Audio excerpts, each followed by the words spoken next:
Je vais vous faire une lecture inédite de la signification du refus de visa à M. Cabral Libby, candidat à l'élection présidentielle au Cameroun, candidat a priori en vue pour ses partisans, le futur président de la République du Cameroun. Alors, on nous a dit qu'on lui a refusé le visa. Et c'est clair qu'on lui a refusé le visa. Parce que s'il y avait une preuve de ce que c'est lui-même qui a décidé d'abandonner des dollars, des millions de dollars, parce qu'il en a déjà beaucoup. Il a amassé beaucoup d'euros en France et ailleurs. Et donc, il rentre au Cameroun, fait une campagne qui n'a pas commencé, qui commence demain. Et il sera allé du 18 au 22. Il a décidé que les dollars, j'en ai pas besoin, j'en ai déjà assez, il est rentré au Cameroun. Si c'était vrai, on nous a apporté la preuve. Mais ce n'est pas vrai. Il a besoin d'argent. Surtout que il prétend devoir couvrir tous les bureaux de vote, des milliers de bureaux de vote du Cameroun. Il faut de l'argent. Il n'en a pas assez.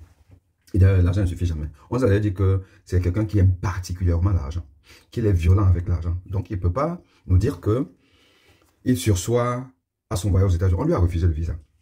Maintenant, je vais vous expliquer. Chers sympathisants du PCRN, les sympathisants honnêtes, les sympathisants qui pensent réellement, mais naïvement, que Cabral Libby peut gagner l'élection présidentielle au Cameroun. Et d'ailleurs, il nous a dit que si c'est lui, le Conseil constitutionnel va dire que c'est lui. Bon, ça c'est une autre affaire. Alors, je vais vous expliquer. Vous là, ne dispersez pas vos voix. Trouvez quelqu'un, je ne sais pas trop qui. Honnêtement, moi, je n'ai pas encore le consigne de vote. J'aurai peut-être ça bientôt, en sachant que je vous ai dit que, en réalité, le vote, là, n'est utile que pour justifier la sortie dans la rue. Car c'est dans la rue que ça va se jouer, nulle part ailleurs. Alors maintenant, vous donc, les partisans de Cabral, pour ne pas disperser vos voix, ne pas donner à quelqu'un qui sait qu'il est juste figurant. Mais comme il ne peut pas le dire, et vous ne croyez que à ce qu'il dit, lui. Je vais donc vous expliquer que le refus du visa de Cabral Libby pour partir aux États-Unis est la preuve, si besoin, il en fallait encore, que Cabral Libby est un figurant. Que Cabral Libby, il va se battre pour être 3e, 4e ou 5e. Mais en fait, sa place, c'est 4e. Dans ce que Elec va dire officiellement. Écoutez ma démonstration. Les États-Unis qui refusent le visa à Cabral Libby, ou même les UK, vous savez, ce n'est pas des enfants de cœur. Et cette démocratie occidentale ne s'embarrasse pas de la morale. Elles n'en ont rien à cirer de la morale. De qui est beau, qui est propre, qui n'est pas trafiquant et autres. Les États-Unis n'en ont rien à cirer. Ça ne s'applique qu'à des personnes ordinaires. Or, un chef d'État n'est pas ordinaire. Un candidat sérieux à la présidence d'une république, même les républiques bananières, n'est pas un homme ordinaire. Pourquoi? Parce que il est le garant de la spoliation d'une nation. Il est le gardien d'un trésor.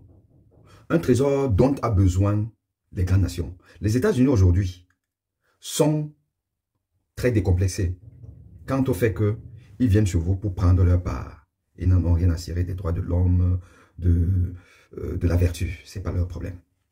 Et vous connaissez donc un État, surtout l'État américain, qui va se priver d'un futur président d'une république, sous prétexte que, voilà.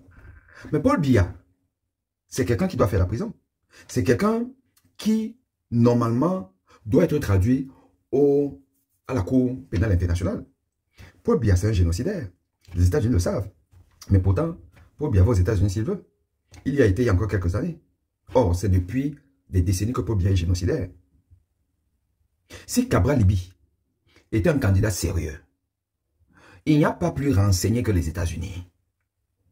L'ambassade des États-Unis au Cameroun a toutes les informations. Elle est même déjà au courant du classement à l'élection présidentielle. Les Américains savent déjà qui va être déclaré candidat, président. Maintenant, après, la donne que les États-Unis n'ont pas, c'est la réaction de la rue. Parce que personne n'a la réalité du rapport de force qui va s'instaurer après la déclaration de Paul Biya, président de la République. Comment va réagir le peuple? Ça, personne ne le sait. C'est la seule inconnue. Mais on sait déjà que Paul Biya va être déclaré vainqueur. Mais on sait aussi que Kaba Libi ne va jamais aller au front. Les États-Unis le savent. C'est pour ça que pour les États-Unis, Kaba Libi, c'est un citoyen ordinaire. Peuple camerounais, sympathisant du PCN, ne perdez pas votre temps. Sauf si la galère dans laquelle vous êtes, où nous sommes, elle vous arrange. Au nom de votre adoration à un individu qui est quand même un bandit politique. Kaba Libi, c'est un bandit politique. Kaba Libi, c'est un citoyen ordinaire. Les États-Unis le savent. Les États-Unis savent que Kaba Libi n'est pas un candidat sérieux, qui ne peut pas aller dans la rue. Parce que pour aller dans la rue, il faut même qu'on ait volé ton élection. Les États-Unis savent que l'électorat de Cabral est ridicule. Donc, même pas extraordinaire, il ne va pas être déclaré deuxième ou troisième. Donc, ça ne sert à rien. Donc, vous allez disperser vos voix.